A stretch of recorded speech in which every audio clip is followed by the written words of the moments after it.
Welcome back, everybody. This is a re-recording of the intro. I have collected all the videos that you're about to watch. I know exactly how far we've gotten, but you're gonna have to stick around and see what happened. But I'm re-recording this because the camera died in the middle of it, so you'll see the second half of the intro when I talk about what's going on. I don't want to spoil that.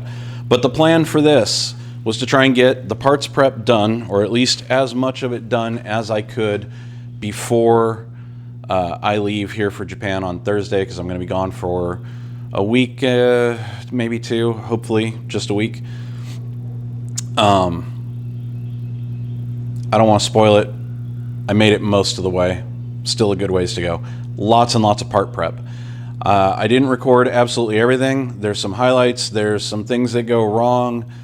And I will point all of those out and talk about them during the voiceover and what my plan is to fix it. So another good thing for going for Japan, I got to wait for some parts to show up. So by the time I get home, everything should be good.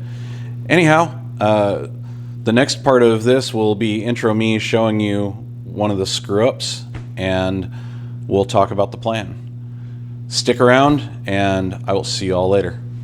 Okay, sorry about that. Hopefully you didn't notice because of editing, but the battery died. I've got it plugged back in right now. Anyhow, this is one of the bulkheads. In fact, this is the bulkhead that is just aft of the passenger seat before it gets to the tail cone section. You're looking at the aft side of it. So this is left fuselage, this is right fuselage. You can see I already Cerakoted this back when I first put it together and got it all finished a long time ago. It looks really nice.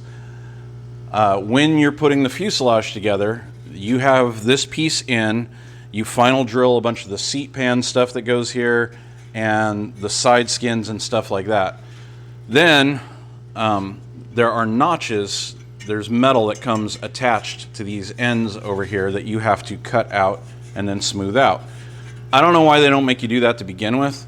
They have you drill all that stuff, then they have you pull this entire thing out, cut these off, clean them, then you have to slide it back in the structure that's there. Then you start building the tail cone on it, which means you slide in the skin pieces in and around this.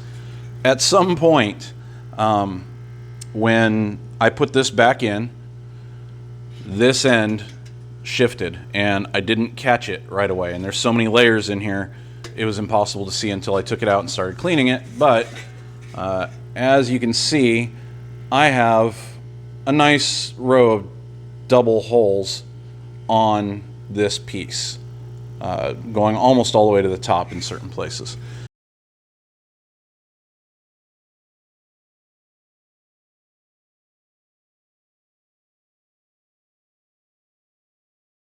The skin is fine.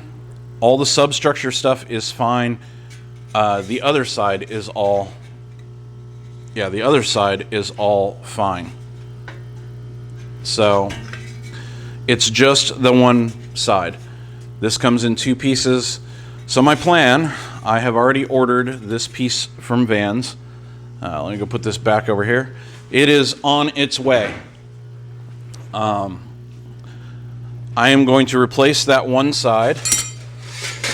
Hang on, I got another part I want to show y'all. So many parts on the bench right now. Anyways, I'm going to replace that one side. And since it's already pre-drilled, there are no holes that you have to drill in it.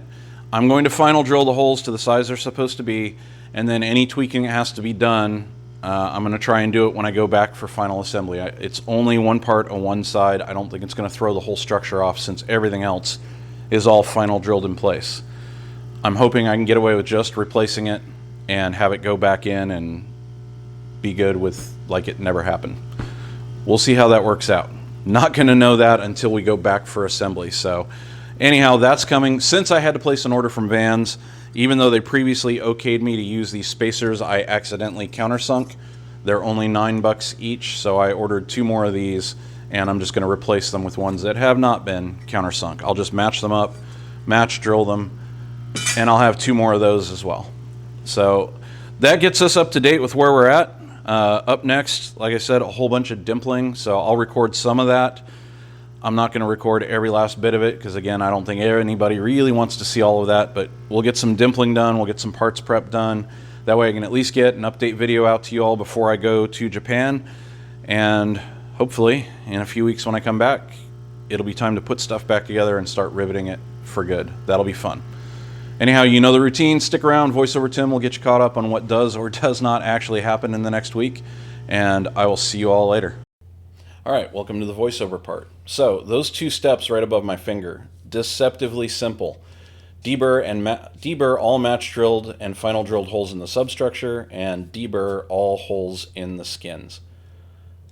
Literally thousands of holes. I did most of that off camera, spared you the pain of watching me go through and deburr all of those holes, but it was a long process to check off those 2 steps. This was the last of it right here. You saw I was deburring the firewall, and now we're starting on the rest of the hole prep, which is countersinking or dimpling. Most of this is all just dimpling. And I'm going to run into a problem here in just a second. The next step, the open one right there, fairly simple, says dimple countersink 5 holes in the floor skin per the plans, blah, blah, blah, that you machine countersunk in the lower longeron. Well, one of them is at the aft end, that's easy, but 4 of them, there's 2 there, are on either side of that steel plate. You can't get the squeezer in there no matter what you do. No way to put this thing in my C-frame. Enough of this is riveted together that you can't take any of it apart. So definitely scratched my head on it for a little bit. Here's the solution, and this isn't mine. I got this off the internet with other people that had the problem. I took a cup set that I didn't need for my rivet gun and ground it flat, drilled a hole in it. Don't mind the holes not centered. It's tool steel. It wasn't easy to drill. And then I machine countersunk number 30 in that steel plate. And you don't have to go too crazy with it. Use that to give you a good dimple, and it works. It works fairly well. You just got to be careful with it because you can definitely overdo it. The downside is that setup snapped half of the shank off with the retainer for that dimple die.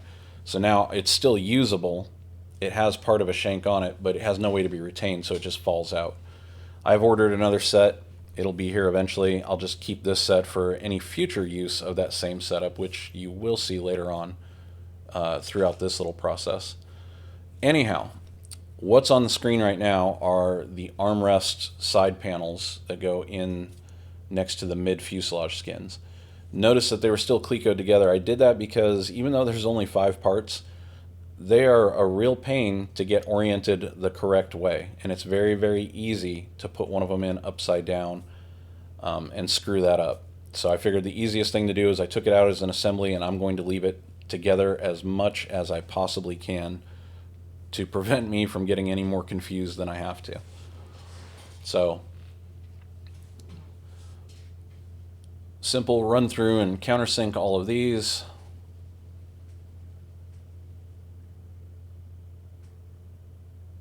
And then we're going to do the other side.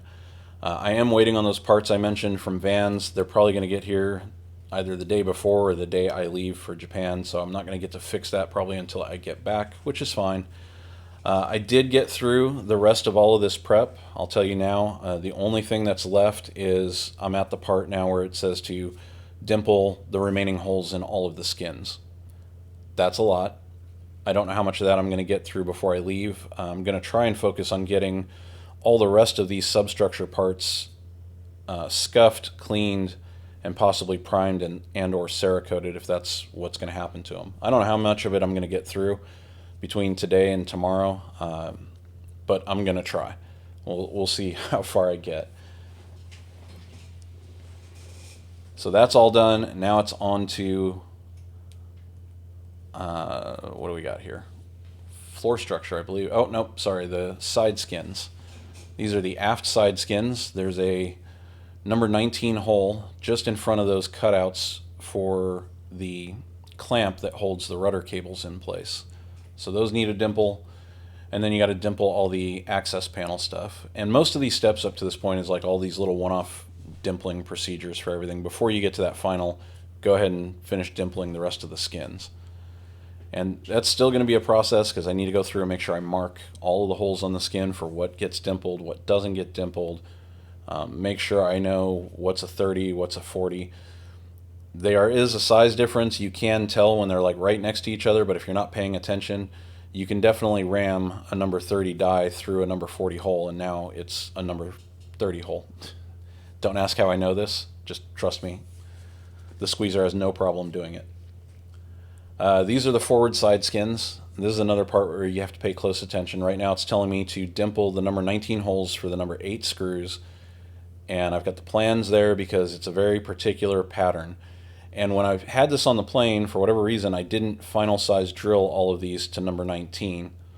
I think because 2 of them are called out specifically, I did those, and I missed the part where there's a whole little pattern of holes at the bottom that also get drilled out.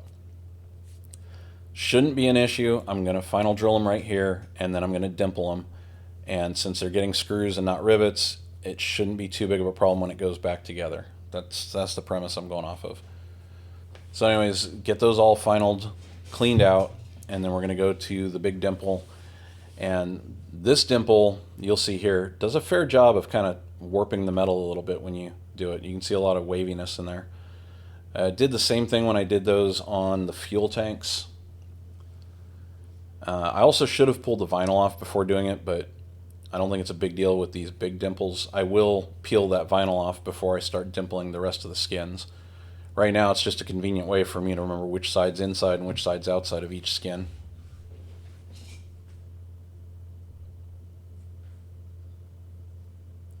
So that was it for that, and now we're on to breaking the edges.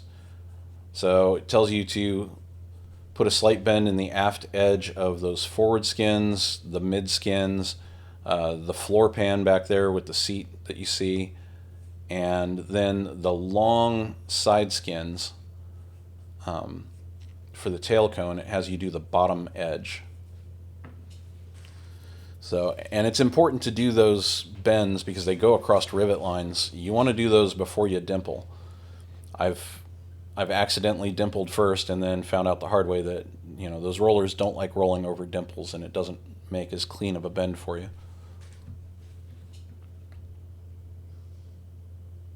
I hate pulling those long side skins out because those things are so floppy.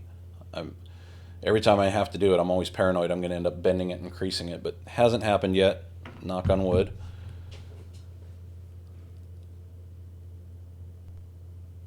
Alright, the last part of this is to dimple these number 40 holes on this double row on the back of the seat pan assembly here. And then I'm going to flip it around and I have to do the number 30 holes that go to the center section spar.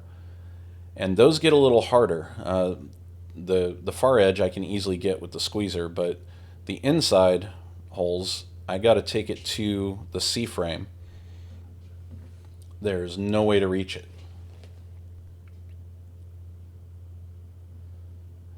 And because of the seat ribs that are in there, there's 2 holes that are on the inboard side that I cannot reach even with the C-frame.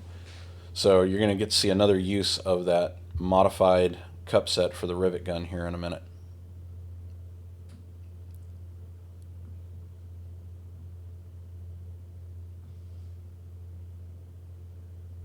And mind you, with that die broken the way it is now, I have to be mindful of how I hold the squeezer, because if I turn it upside down, the die is going to fall out.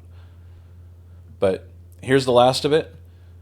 I'll throw some pictures up, or one picture up at the end, so you can try and make out which hole is dimpled using the rivet gun versus the squeezer. You can kind of tell, but it's not bad. It came out pretty clean. And that's it for this one. I got some little cleanup stuff to do, and then I'm off for a work trip, so no videos for a couple of weeks.